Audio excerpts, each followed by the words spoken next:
Is ASI's monopoly ending? Are we going to privatize India's past and the monuments? And is this a way to reform or it is a risk?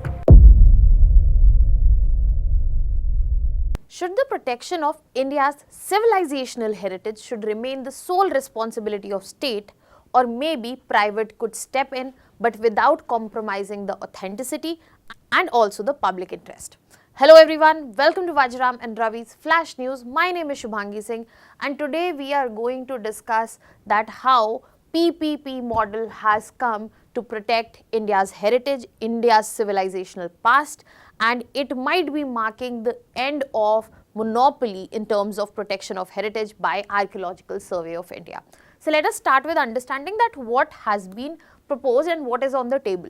So protection of the monuments, that is monument conservation, that has been opened up to the private sector, and India is shifting towards to a public-private participation model where we can see that Ministry of Culture has allowed private conservation agencies where they can take up the core conservation work which was initially only reserved for ASI, that is Archaeological Survey of India. And this core conservation work will be at the centrally protected monuments. So this marks the end of the exclusive execution mandate that was present with Archaeological Survey of India. And that means that PPP model is also entering in monument conservation. When we are talking about this particular model in front of us, in this we will get to see that private donors will participate, but that will be not directly. Their funding will be via CSR, that is Corporate Social Responsibility, and that will be routed via National Culture Fund. And this will give the opportunity to the private donors so that they can choose the impaneled conservation architect which they want to conserve. They can fix their timelines accordingly and the funding conditions. But at the same time, Archaeological Survey of India has retained its position of the regulator of this ecosystem. It will be responsible for setting of norms and overall supervision. However, nobody can deny on the fact that this is again a shift that we are seeing in paradigm from state monopoly towards a regulated public-private participation model. So now let us start understanding all the layers with the detailing, starting with the detailing of ASI. If I talk about ASI, Archaeological Survey of India, it was established back in 1861. Now this is prior to independence itself, and as of now it has been structured under Ministry of Culture.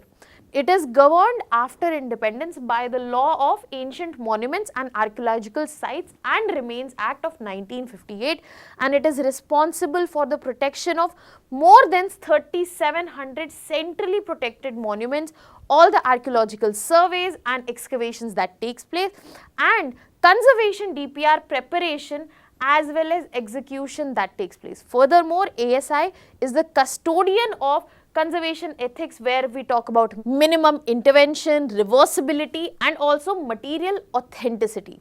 So basically ASI isn't just a regulator, it is also a technical authority, it also has a statutory position in this context, and it is not just a contractor which has been picked up to address the part of conservation of monuments.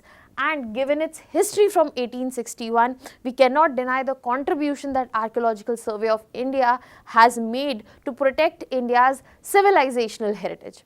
But now we are not changing or taking away that, we are changing the paradigm, we are changing the regime where the ASI's role has been revised.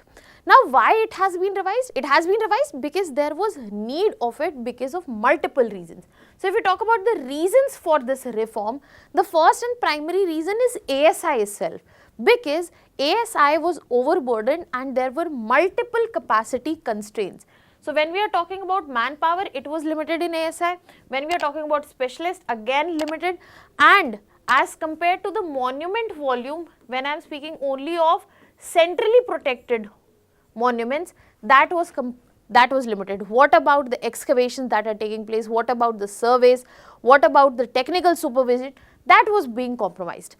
As a result, we were also getting to see slow project execution. Whatever were the National Culture Fund funded projects, they were perceived as delayed because they were only under ASI execution. There was no other authority which could take this up, and the capacity constraint also impacted this.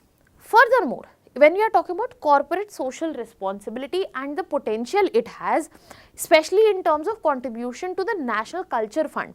If you look at the earlier numbers, as of now rupees 140 crore have been collected since 1996. But this has been only for 100 projects. That shows that there is a lot more CSR potential that can address much more than 100 sites, and the number here could be better utilized, but that would be only done when there is efficiency, when there is accountability, which is lacking as of now. Furthermore, to add to this layer, we also found there is rising complexity with this whole phenomena of climate change as well, which added a difficult layer to the conservation. The stress which is coming because of climate change, the urbanization, material degradation, it has become more and more complex, which needs to be addressed with technical superiority, understanding and specialists, which was lacking. And most importantly, the governance shift. When we are talking about the state moving from provider, and another contributing factor was the governance shift. If you look across the whole ecosystem, the governance system itself wants to move away from just being a provider. They want to facilitate the ecosystem in terms of a regulator, where they can be a norm setter, regulator, and ensure that everything is being facilitated rather being responsible for everything around it. So this whole system has seen a shift in recent years, and it was well in time that we brought it to monument conservation as well. And that is why in front of us we have the new model for the conservation, where we are opening up to the private parties, private firms for the conservation of India's heritage. How are we doing this? We are doing this. First, ministry will impanel the private conservation architects who are interested in this. There will be an absolute eligibility criteria which is associated with it. All of these architects need to have experience with ASI or state archaeology or the government departments such as PWD, and the heritage structures they are interested in, they need to be more than or equivalent to 100 years old. Now, in this context, the donor will directly contribute to NCF, that is National Culture Fund, and that contribution will be done through CSR, and this will be directly used in the engagement of impaneled agency which will be responsible for the protection of the monument in this particular scenario. The conservation flow will be ensured again from ASI. ASI will be responsible for approvals in terms of conservation. Then it will be executed by the private agency, and ASI will remain in the picture, where they will ensure continuous supervision. They will ensure all the standards and conditions are met as a final authority itself. Now, this particular reform is expected to deliver in multiple terms. For example, it is expected to enhance the speed and deliverability across, because the corporate deadline discipline is very different, and the capacity would be expanded given there is induction of private agencies into this very context. Furthermore, we will also get to see better fund utilization, because there will be higher corporate social responsibility confidence, and which will ensure increased inflows. If the contributors know that their funds were being utilized for a specific purpose and underutilization is not happening, then we might see increased inflows as well.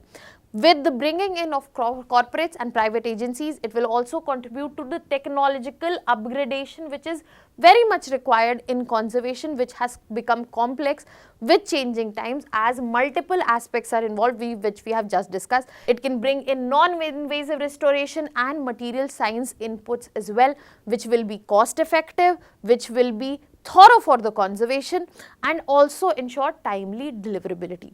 Furthermore, with the coming in of private firms, we can also ensure functional specialization, because with ASI, which was the sole responsible person for the conservation, the focus was always on policy. ASI could only focus not just on policy but all the other factors, but now ASI also gets to do the function and the specialization in this from the terms of policy, research and also ensuring as a regulator oversight.